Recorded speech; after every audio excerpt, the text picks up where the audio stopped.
আজ মুখ্যমন্ত্রী শুভেন্দু অধিকারী বৈঠকে থাকার আগে গতকাল প্রধানমন্ত্রীর সঙ্গে দেখা করেন সুদীপ বন্দ্যোপাধ্যায়। সেই প্রসঙ্গে তিনি বলছেন যে প্রধানমন্ত্রীর সঙ্গে দীর্ঘক্ষণ ছিলাম, তখন মুখ্যমন্ত্রীর কথা বলেছি। এবার উন্নয়নে প্রাণ ফিরবে, সকলকে এক হতে হবে, হাত শক্ত করতে হবে। আমি কাল প্রধানমন্ত্রীর সঙ্গে দীর্ঘক্ষণ ছিলাম, মানে আউট অফ ওয়ে।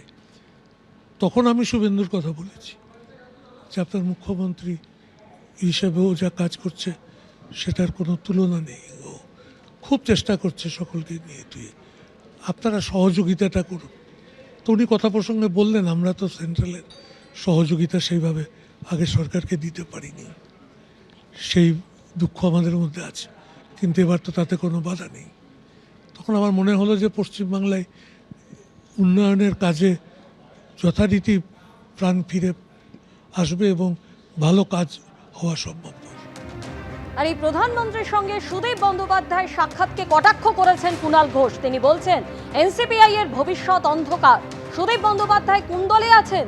নির্বাচন কমিশন ও স্পিকারকে কাজে লাগিয়ে এটা করা হচ্ছে। জনতার দরবারে যখনই আসবে মানুষ প্রত্যাখ্যান করবে। ভবিষ্যৎ অন্ধকার। উনি প্রধানমন্ত্রীর সঙ্গে যে বৈঠক করেছেন এনসিপিআই এর ভবিষ্যৎ নিয়ে, ভবিষ্যৎ অন্ধকার। কারণ এখন নির্বাচন কমিশন বা স্পিকারকে কাজে লাগিয়ে যে প্রোটেকশনটা পাবেন, জনতার দরবারে যে মুহূর্তে এরা আসবেন, সঙ্গে সঙ্গে এই বেঈমান গদ্দার মির্জাফর বিভীষণদের মানুষ প্রত্যাখ্যান করবেন। এদের মধ্যে কয়েকজন আছে জেনেটিক গদ্দার, বারবার দেখবেন বদল, এক জায়গা থেকে উপকার পেয়ে বদল, আবার কয়েকজনকে প্রভাবিত করে কয়েকজনকে একটু চাপ দিয়ে এইসব করা হচ্ছে। তো এখন এরা সুদীপ বন্দ্যোপাধ্যায়কে এই উত্তরটা দিন, উনি কোন দলে আছেন?